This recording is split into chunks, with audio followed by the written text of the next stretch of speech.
Allah yang menyelami hati sanubari manusia, mengetahui maksud Roh Kudus, sebab Roh Kudus berdoa untuk umat Allah sesuai dengan kehendak Allah sendiri.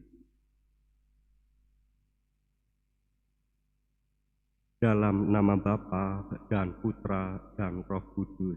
Amin.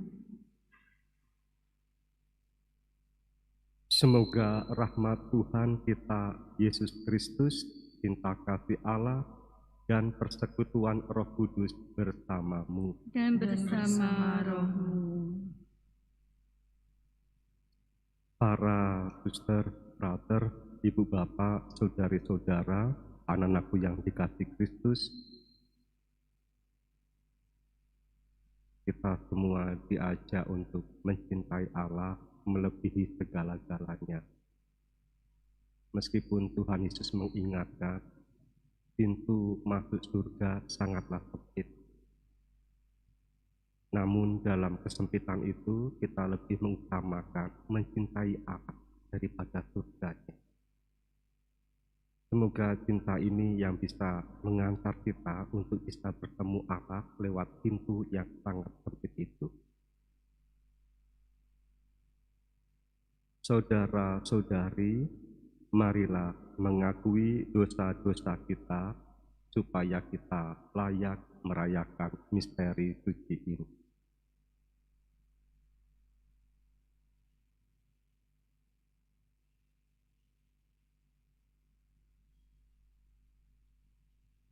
Bersama-sama saya mengaku kepada Allah yang Maha Kuasa dan kepada saudara sekalian bahwa saya telah berdosa dengan pikiran dan perkataan, dengan perbuatan dan kelalaian. Saya berdosa, saya sungguh berdosa. Oleh sebab itu saya mohon kepada Santa Perawan Maria, kepada para malaikat dan orang kudus, dan kepada saudara sekalian, supaya mendoakan saya pada Allah Tuhan kita. Semoga Allah yang Maha Kuasa mengasihani kita, mengampuni dosa kita, dan mengantar kita ke hidup yang kekal. Amin. Tuhan kasihanilah kami. Tuhan kasihanilah kami. Kristus kasihanilah kami. Kristus kasihanilah kami. Tuhan kasihanilah kami. Tuhan kasihanilah kami. Marilah kita berdoa.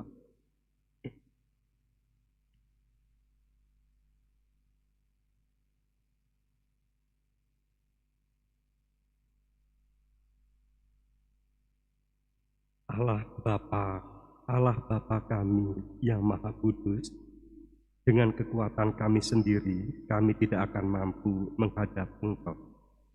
Semoga Kau tunjukkan jalan kami dalam diri Yesus Putramu, dan ajarilah kami berdoa dalam Roh Kudus selama hidup kami. Dengan pengantaraan Yesus Kristus Tuhan dan pengantara kami, yang bersamamu dalam persatuan Roh Kudus hidup dan berkuasa, Allah kini dan sepanjang masa. Amin.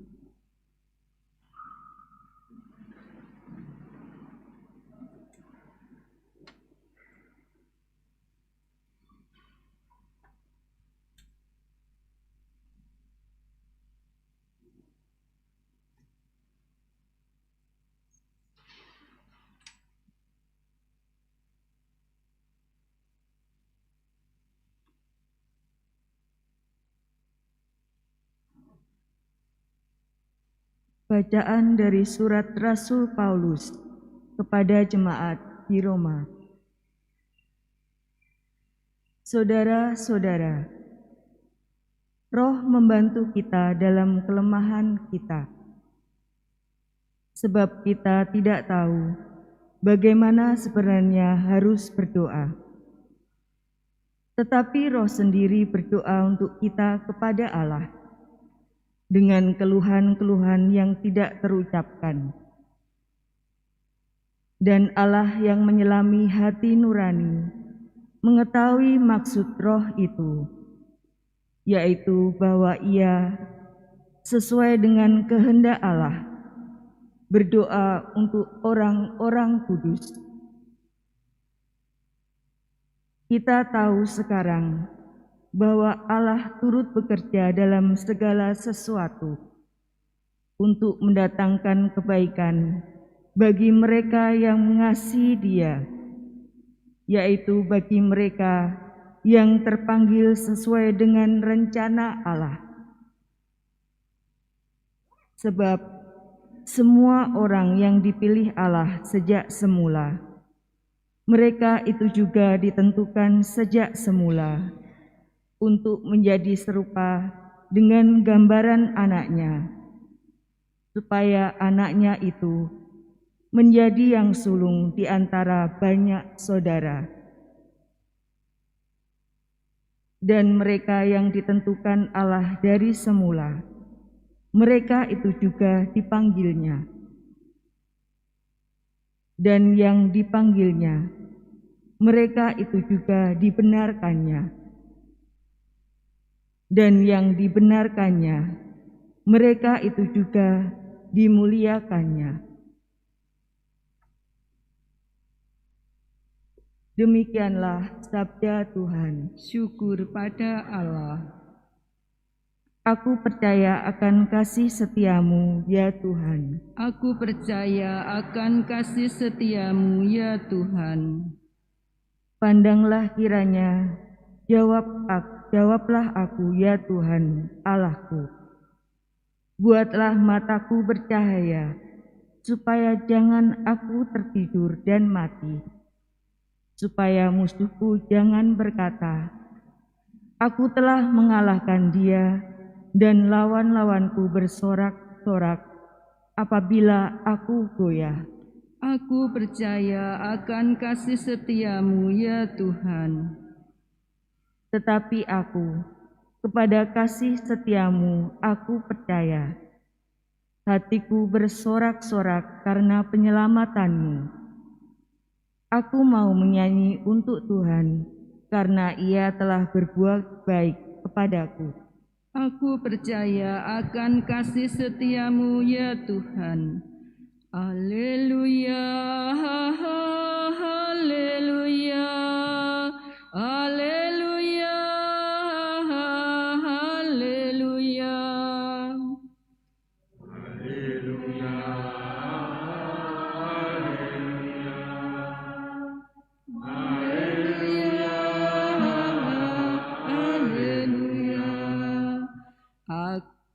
Allah telah memanggil kita untuk memperoleh kemuliaan Tuhan kita Yesus Kristus.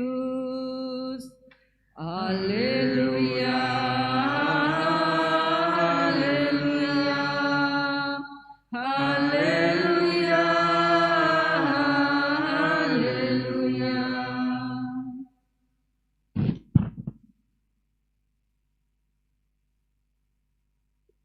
Tuhan bersamamu dan bersama rohmu. Inilah Injil suci menurut Lukas. Dimuliakanlah Tuhan.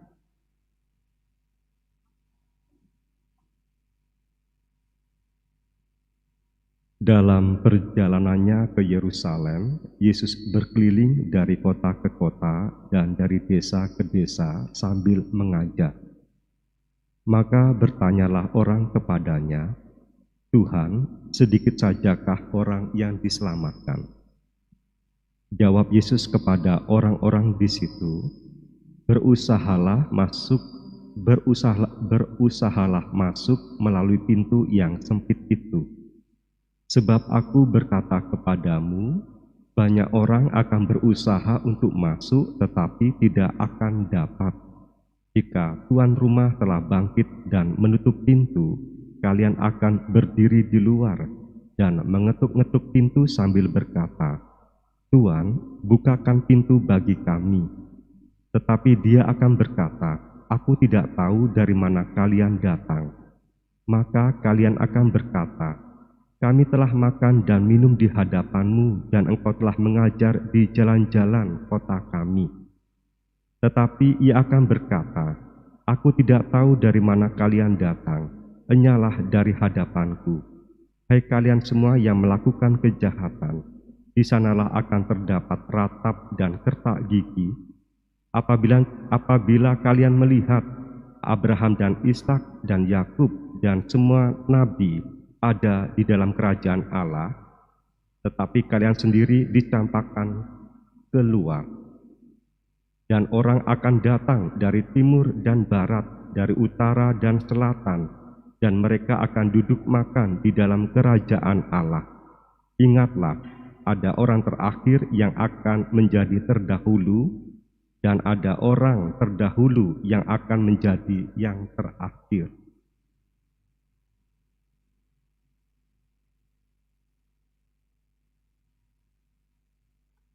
Demikianlah sabda Tuhan. Terpujilah Kristus.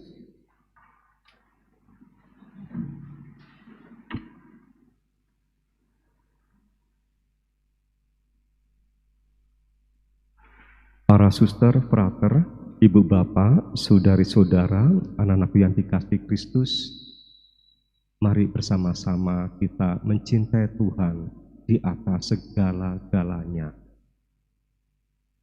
Ada seruan orang suci, Tuhan, masukkan saya ke neraka jika saya ingin masuk surga, bukan karena mencintai-Mu. Tuhan, masukkan saya ke neraka jika saya takut masuk neraka, bukan karena mencintai-Mu.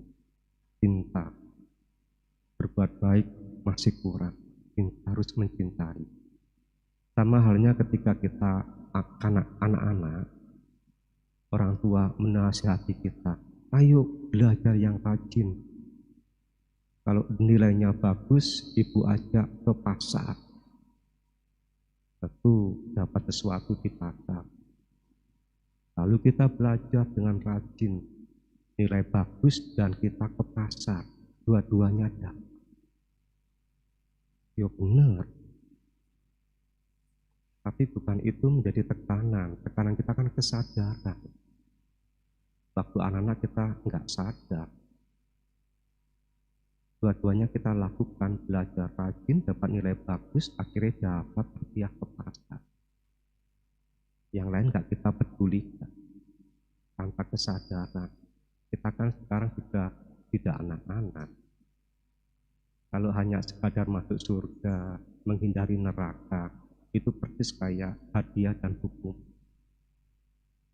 Taraf kita kan harus naik kelas, scaling up, naik kelas, yaitu mencintai. Lalu ditumbuhkan, berbuat baik nggak cukup, tidak ada cinta di dalamnya. Dan ini latihan yang berat. Kesadaran bagaimana selalu terarah kepada Tuhan dan menjaga kesucian hidup dalam Tuhan berat sekali. Sampai-sampai kita akan merenungkan, merefleksi. Kalau kita berbuat, kita bertanya, Tuhan suka enggak dengan perbuatanku ini ya? Tuhan suka enggak dengan pikiranku ini ya? Kita kan belum sedalam itu. Kalau kita berbuat, yang kita pikirkan kan keuntungannya.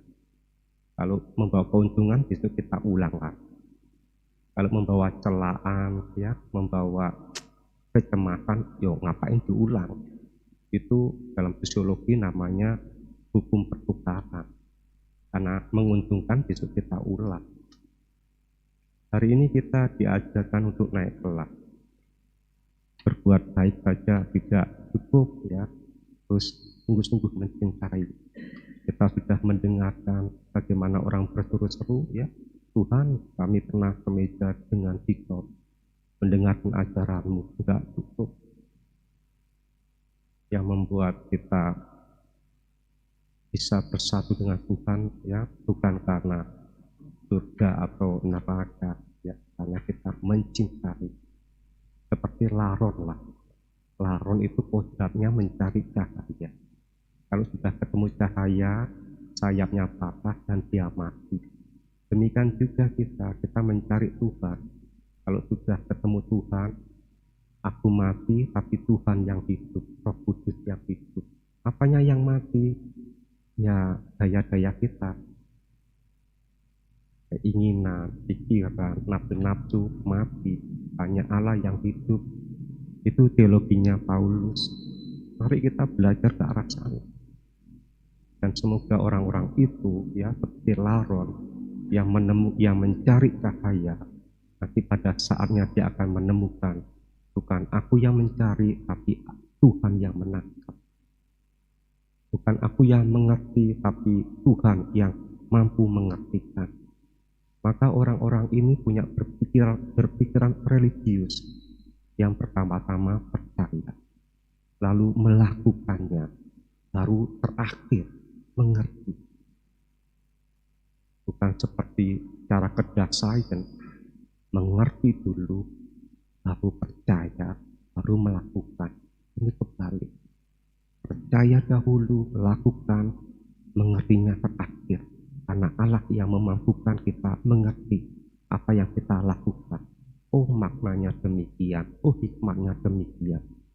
Mari bersama-sama kita naik kelas menuju ke pribadi rohani seperti itu. Amin.